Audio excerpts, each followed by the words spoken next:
U.S. research universities are the envy of the world, prized for their ability to attract top students and faculty whose specialized academic work often seed economic clusters of innovation on and off campus. And that has led to technological breakthroughs, from the birth of the internet and GPS to life-saving mRNA vaccines. Backstopping all of this, Uncle Sam. Last year, the federal government funded $60 billion of research at American universities. I signed an order creating the Department of Government Efficiency, which is now really waging war on government waste, fraud, and abuse. But this virtuous cycle is now under threat as President Trump targets elite schools in multiple ways, notably by pulling public funding and cracking down on immigrants, including international students reliant on student visas. All of this leads to an erosion of American soft power, a phrase coined by the late Harvard scholar and NIC director Joseph Nye. Soft power is the ability to get what you want through attraction rather than coercion or payment. A power that the U.S. has capitalized on for most of the last century. During World War II, when the United States leveraged its scientific excellence and the high-quality scientists we had in universities and some of those that we attracted from abroad. And in the wake of World War II, the government vastly expanded the amount of funding that it provided to American universities in order to conduct research on behalf of the American people. So this has led the United States to be a leader in innovation, in building the information economy that we have today, in healthcare, and in a wide variety of other fields that help to support our economic prosperity and our security. And when you ask, why is it that such a huge proportion of Nobel Prizes get awarded to Americans?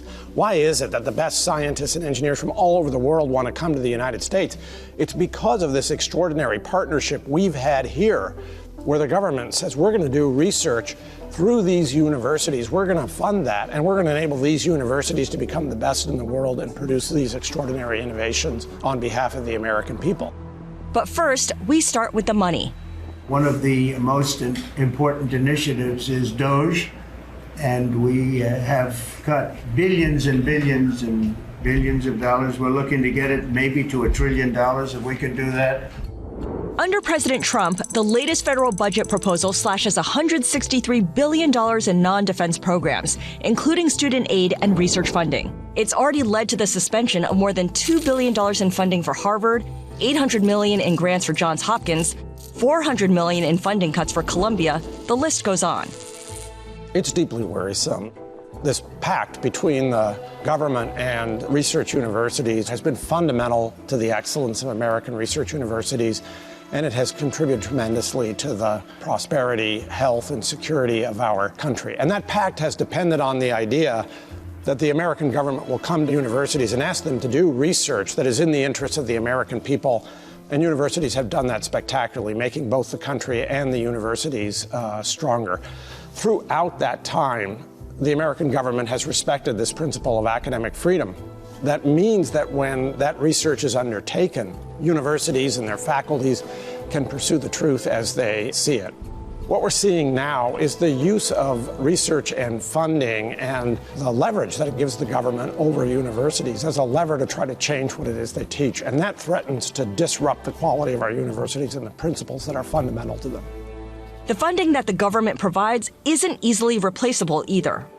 There's no way the private sector could substitute for what American research universities are doing now, both on their own and in partnership with the government. And I suspect if you ask the private sector, right, our tech companies or our pharma companies, they would agree with that. And the reason is because we do the kind of long-term research that doesn't have the predictable immediate term or medium-term payoff that is going to matter to our corporations.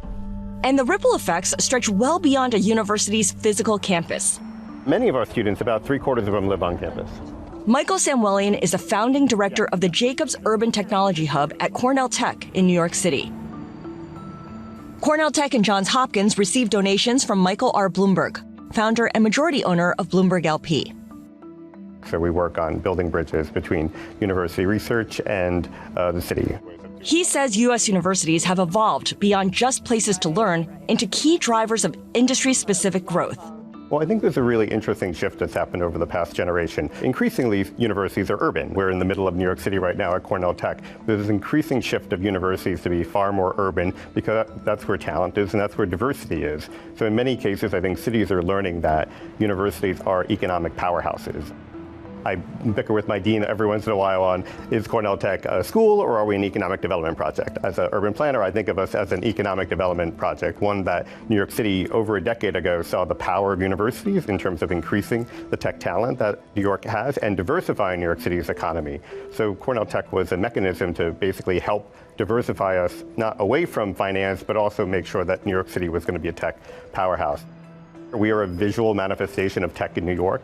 New York City is probably the #2 kind of VC destination for money and for technology companies across the country. And back in 2020, you probably know this, there are more tech jobs in New York City than finance jobs. That would not have happened without places like Cornell Tech and deep investment in attracting schools to New York City. We recently did a report back in 2024 to look at the economic impact of Cornell Tech. And every year we're bringing about $750 million to the New York City economy. And that's just 600 graduate students. One of the universities most dependent on federal funding is Johns Hopkins in Baltimore. From 2020 to 2023, Washington, D.C. was responsible for just under $12 billion of its more than $13.5 billion R&D expenditure. And people like Christy Weiskill, the head of Johns Hopkins Technology Ventures, are working to make sure there's a return on the government's investment. Our role is to take the great ideas from our faculty and students and bring those to market. We really leaned into this a little over a decade ago when we realized that there was an opportunity to think about the application of so much of the amazing research here at Johns Hopkins and also the opportunity for Baltimore. So we built a team that goes and speaks to our researchers and faculty about their most promising research, ways that can change lives for the better, and then we connect them, help them pitch to the VC industry, help them connect with corporate America, and we've seen a dramatic increase in venture funding as a result of that. Weiskill says more than $4 billion in venture capital has flowed into companies incubated by Johns Hopkins. There's a company in Boston called Lantheus that licensed Pylarify. It's a prostate cancer diagnostic that helps over 200,000 men a year with metastatic prostate cancer. Without this technology, clinicians would not be able to treat patients as well. And we are thrilled that this diagnostic allows a patient to basically view in Technicolor what earlier clinicians had described as trying to diagnose a patient in black and white TV. So this diagnostic, which is a product that brings in over $1 billion a year for Lantheus, was developed here with NIH dollars at Johns Hopkins. So given all that, is the U.S. now at risk of losing its edge as a global destination for that scientific talent and innovation? Anytime there's uncertainty, that can create potential problems. People might rethink where they study, what they study, how they study. We have the chance to cede that global dominance to China. China has increased research spending 900% in the last decade as a percent of GDP. Unless we continue to fund research, they will outstrip us in terms of patents, companies, innovation. Decades of government-funded research has attracted a pipeline of talent, homegrown and increasingly from outside the U.S. When you think of America's most cutting-edge companies, they often share some common traits: giant market caps, global reach, and oftentimes founders and/or CEOs born and raised abroad and educated in America. I believe that it's nearly half of Fortune 500 CEOs that are either immigrants or children of immigrants. Who's the next leader of a big multinational American company? There's a 1 in 5 chance that they were an international student. The U.S. represents the premier destination for international students around the world. What's become clear is as much as U.S. research universities depend on federal government money to operate and fund their research, they also depend on international students for the same, starting with paying tuition. That has come under direct threat when the Trump administration announced it would bar Harvard from enrolling international students, while the State Department halts interviews for student visas.